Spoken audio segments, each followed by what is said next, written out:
ইতিহাস রচনা করলো বাংলাদেশ। ঘরের মাঠে অস্ট্রেলিয়ার বিপক্ষে সিরিজ জয় করলো লাল সবুজেরা। বৃষ্টি বিঘ্নিত ম্যাচে অজিদের হারালো হেসে খেলে।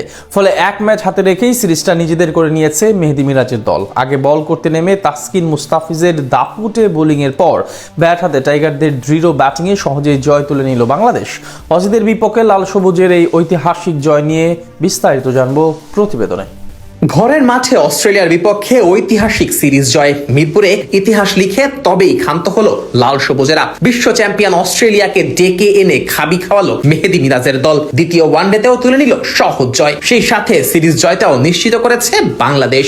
এদিন বাংলাদেশের জন্য ম্যাচের শুরুটা হয় রীতিমতো স্বপ্নের মতো। টস হেরে আগে বল করতে নামাটা সাপে বর হয়ে দাঁড়ায় বাংলাদেশের জন্য। ইনিংসের প্রথম ওভারেই আঘাত হানেন তাসকিন আহমেদ, বোল্ড করে বিদায় করেন ম্যাথিউ শর্টকে। সেই রেশ কাটতে না কাটতেই দ্বিতীয় ওভারে বল হাতে জাদু দেখান মুস্তাফিজ। প্রথম বলেই ফেরান কুপার কনলিকে। এমনকি সেই ওভারের শেষ বলে আবারও তুলে নেন উইকেট। ম্যাট রেনশোকে উইকেটের পিছে ক্যাচ দিতে বাধ্য করেন মুস্তা। 0 রানে 3 উইকেট তুলে নিয়ে ইতিহাস গড়ে বাংলার বাঘেরা।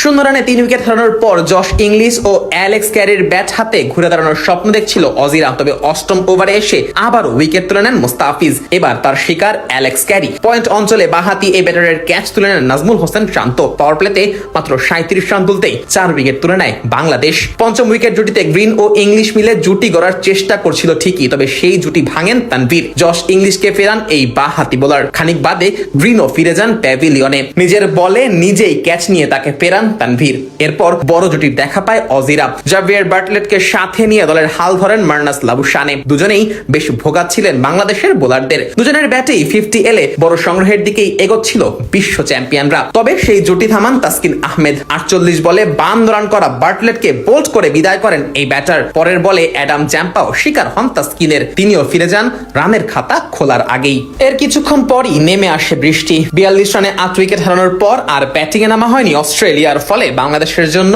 ডার্ক ওয়ার্থ লুইস মেথড পদ্ধতিতে টার্গেট দাঁড়ায় 41 ওভারে 192 রান। ব্যাট হাতে শুরুটা অবশ্য ভালো হয়নি বাংলাদেশের। প্রথম ওভারেই বিদায় নেন তানজিদ তামিম। রানের খাতা খোলার আগেই প্যাভিলিয়নে ফিরে যান টাইগার এই ওপেনার। তবে এরপর দলের হাল ধরেন নাজমুল হোসেন শান্ত ও সৌম্য সরকার। দুজনে মিলে টাইগারদের ইনিংস গোছানোর কাজটা সারেন দারুণ গতিতে। অজি বোলারদের ঘুম হারাম করে দলের রানও এগিয়ে নিচ্ছিলেন এই দুই বাহাতি। আর তাদের এই দুর্দান্ত ব্যাটিং এ পাওয়ার প্লেতে আর কোনো উইকেট হারায়নি টাইগাররা। 8 ওভারের পাওয়ার প্লে শেষে বাংলাদেশের সংগ্রহ দাঁড়ায় 1 উইকেট হারিয়ে 48 রান। পরের ওভারে দলীয় অর্ধশতকে পৌঁছে যায় বাংলাদেশ।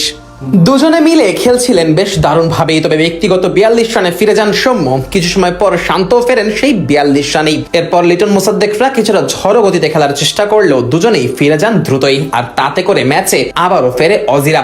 যদিও শেষ পর্যন্ত লাভের লাভ কিছুই হয়নি। টাইগার লোয়ার অর্ডারের ব্যাটিং এর দৃঢ়তায় শেষ পর্যন্ত জয় ছিনিয়ে নিয়েই মাঠ ছাড়ে লাল সবুজেরা।